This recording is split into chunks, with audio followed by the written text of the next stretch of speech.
할렐루야, 좋은 아침입니다. 오늘도 말씀을 하루 시작합니다. 슬기로운 아침 시간 예레미야 4장 말씀입니다. 이제 모든 학생들이 겨울방학을 보내고 있을 것입니다. 예전 제가 학창시절을 떠올려 본다면요, 방학 직전에 생활계획표 같은 거를 짰던 것 같아요. 저의 과거에 세웠던 생활계획표를 좀 살펴보면요, 아주 훌륭한 계획이었습니다. 수학 복습, 예습, 영어 단어 100개 암기, 문법 정리, 이런 저런 제목을 붙여서 공부의 타이틀을 꽉꽉 채워놨던 것 같아요. 방학이 끝나고 난 이후 새 사람이 될 것 같은 계획이었습니다. 그렇게 멋지게 세워진 계획이 잘 진행되어서 개학 이후 정말로 놀라운 사람으로 성장했을까요? 아니었습니다. 분명 계획에는 문제가 없었지만 실천 방법에 문제가 있었습니다. 어떤 식으로 수학을 정복할 것인지, 어떤 식으로 영문법을 마스터할 것인지, 매일 학습 계획은 어떻게 진행할 것이고 자신이 약한 부분은 어떤 식으로 보강할 것인지에 대한 구체적인 실천 방법과 계획이 없었어요. 구체적인 계획과 그에 맞는 현실적인 스텝이 없다 보니 방학 계획과는 다르게 방학이 마친 이후에도 실력의 변화가 없었던 것이죠. 우리 인생도 마찬가지인 것 같습니다. 계획은 거창한데 구체적인 삶의 실천이 없다면 인생은 허무하고 공허한 구호만 계속 외쳐질 것입니다. 오늘 하나님께서는 예레미야를 통하여서 남유다 백성들에게 돌이키고 돌아오라 말씀하세요. 그러면서 하나님께서는 돌이키고 돌아올 때 구체적인 실천 방안이 무엇인지 가르쳐주고 계세요. 1절 말씀입니다. 여호와께서 이르시되 이스라엘아, 네가 돌아오거든 내게로 돌아오라. 네가 만일 나의 목전에서 가증한 것을 버리고 네가 흔들리지 아니하며. 아멘. 하나님은 죄지은 남유다 백성들을 향하여서 돌아오라 말씀하세요. 그러면서 어떻게 하는 것이 여호와께 돌아오는 것인지도 함께 말씀해 주십니다. 첫 번째, 돌아오는 방안의 모습은 무엇인가? 바로 우상을 제거하는 것입니다. 우상 때문에 흔들리지 말라 하시는 거예요. 북쪽에서 내려오는 바벨론 때문에 남유다 왕실은 친애굽파와 친바벨론파가 나누어서 싸웠습니다. 우선 바벨론에 맞서 싸우려면 애굽의 군사력에 의지해야 된다고 주장하는 사람들이 많았어요. 그런데 애굽과 동맹하는 것은 단순히 정치적인 동맹을 넘어서는 일입니다. 애굽, 즉 이집트가 섬기는 우상을 섬기는 것 또한 포함된 동맹이었던 것이에요. 그래서 애굽의 우상을 가지고 와야 했던 것이고 애굽의 우상이 남유다를 보호할 것이라 믿었습니다. 친바벨론파도 마찬가지였어요. 우리도 바벨론처럼 강한 나라가 되려면 바벨론이 어떠한 신을 섬기는지 알아야 한다. 우리도 바벨론의 신들에게 무릎을 꿇어야 한다라고 생각을 갖고 있던 사람들이 바벨론파였어요.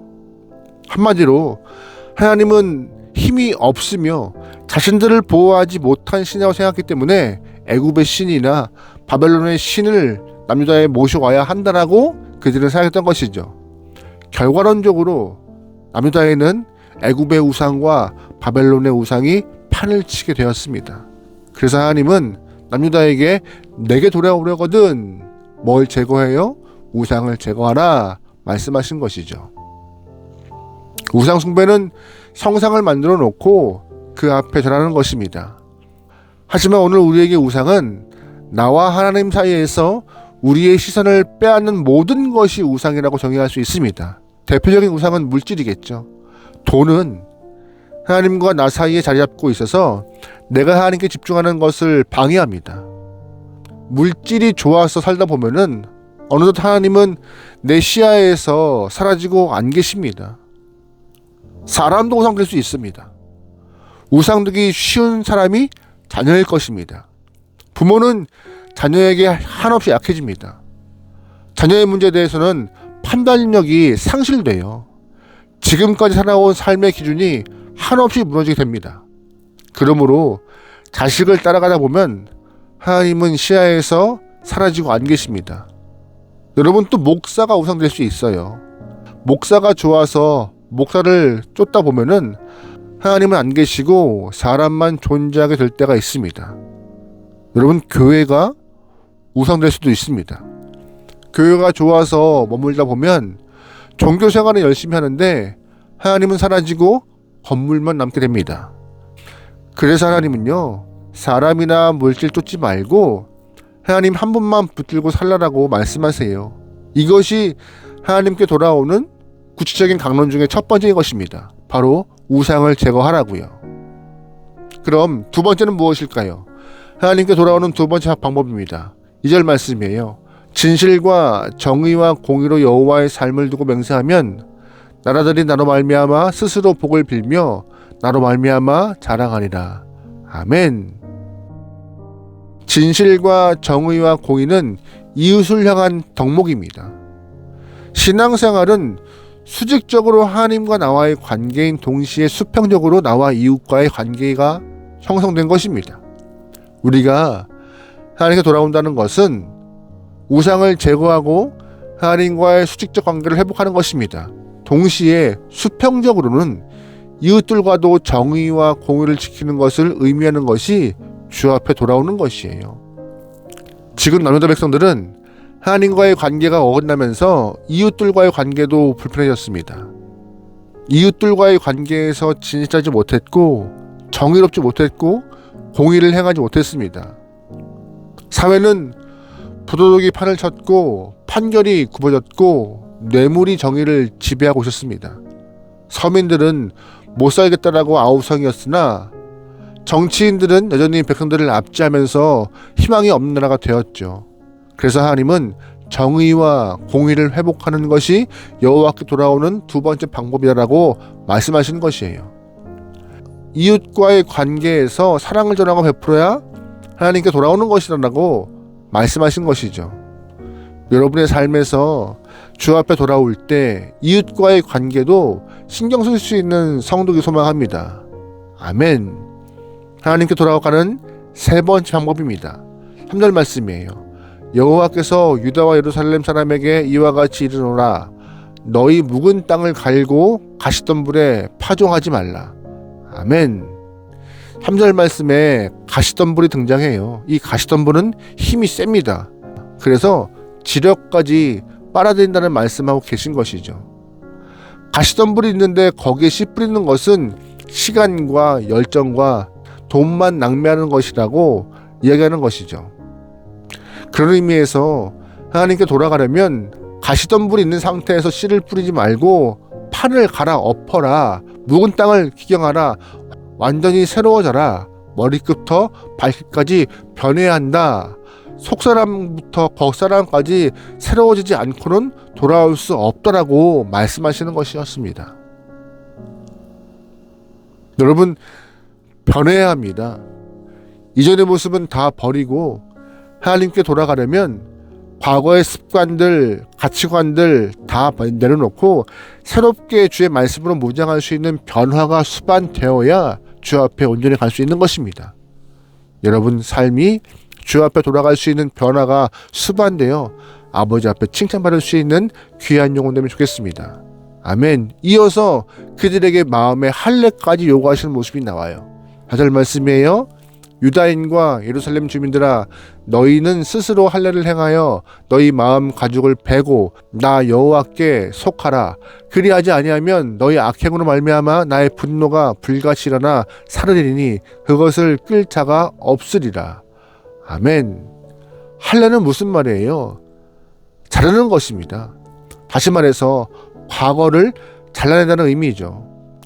하지만 당시 남유다 사람들은 육체의 할례는 열심히 했지만 마음의 할례는 받지 않았습니다. 육체만 잘라내는 것은 의미 없습니다. 과거의 잘못된 삶을 끊어내지 않고 육체만 자르는 것, 하나님 보시기에는 가증한 행위일 뿐이죠. 하나님께서는 너희가 나에게로 돌아오려거든 마음의 할례를 행해야 한다라고 거듭 강조하셨습니다. 하나님께서는 남유다 영혼들에게 돌아올 방법 4가지를 말씀하셨습니다. 그런데 그들은 삶을 바꾸지 않았습니다. 묵은 땅을 기경하고 가시덤불을 잘라야 하는 수고를 하지 않았어요. 그래서 하나님은 남유다 백성들을 기다리다가 새 판을 만들어 버리셨습니다. 어떻게요? 바벨론 포로로요. 남유다 백성들이 살던 곳에서 더 이상 살지 못하게 하시고 삶의 장소를 바벨론으로 바꿔버리셨죠. 낯선 환경, 낯선 상황 가운데 그들이 던져진 것입니다. 언어와 풍습이 다른 곳에서 살게 되었죠. 그 시간 동안 남유다 백성들은 지금까지 살아왔던 자신들의 삶을 회개했습니다. 하나님께서는 우리가 스스로 알아서 하나님께 돌아오기를 기다리고 계시지만 우리가 스스로 하나님께 돌아가지 않으면 하나님이 직접 손을 대세요. 어떻게 해요? 환난과 고난으로요. 남유다가 돌아오지 않으니 새 판을 짜고 바벨론에게 넘겨준 것과 같이 인생 가운데 돌아오지 않으면 환난과 고난으로 그들을 다시금 엎어버리십니다. 하나님은 남유다 영혼들에게 경고하고 계셨던 것이에요. 오늘 이 말씀을 통하여서 하나님은 우리에게 여호와께 돌아오는 구체적인 방법을 말씀하십니다. 우상을 제거하고 이웃에게 진실과 정의와 공의를 베풀고 전면적인 개혁을 통하여서 묵은 땅을 기경하고 마음을 하나님께 다잡아드려야 하는 그런 모습을 요구하고 계셨어요. 하나님은 오늘 우리에게 구호만 남발된 하루가 아니라 실천적인 것을 요구하고 계십니다.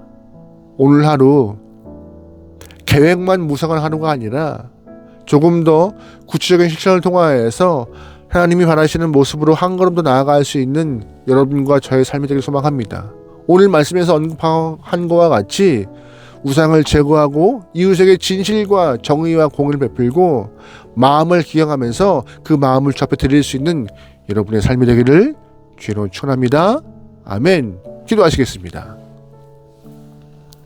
사랑의 하나님, 계획만 거창한 사람이 아니라 구체적으로 몸으로 움직일 수 있는 실천하는 시간이 되어서 아버지 앞에 칭찬받게 도와주시옵소서. 우리의 얄팍한 의지를 의지하지 않고 은혜를 기억하며 성령의 도우심으로 하루하루 꾸준하게 말씀을 실천하여 온전하고 건강하고 성전한 영혼으로 우리의 삶을 인도하여 주시옵소서. 모든 걸 맡기오며 예수님의 이름으로 기도합니다. 아멘.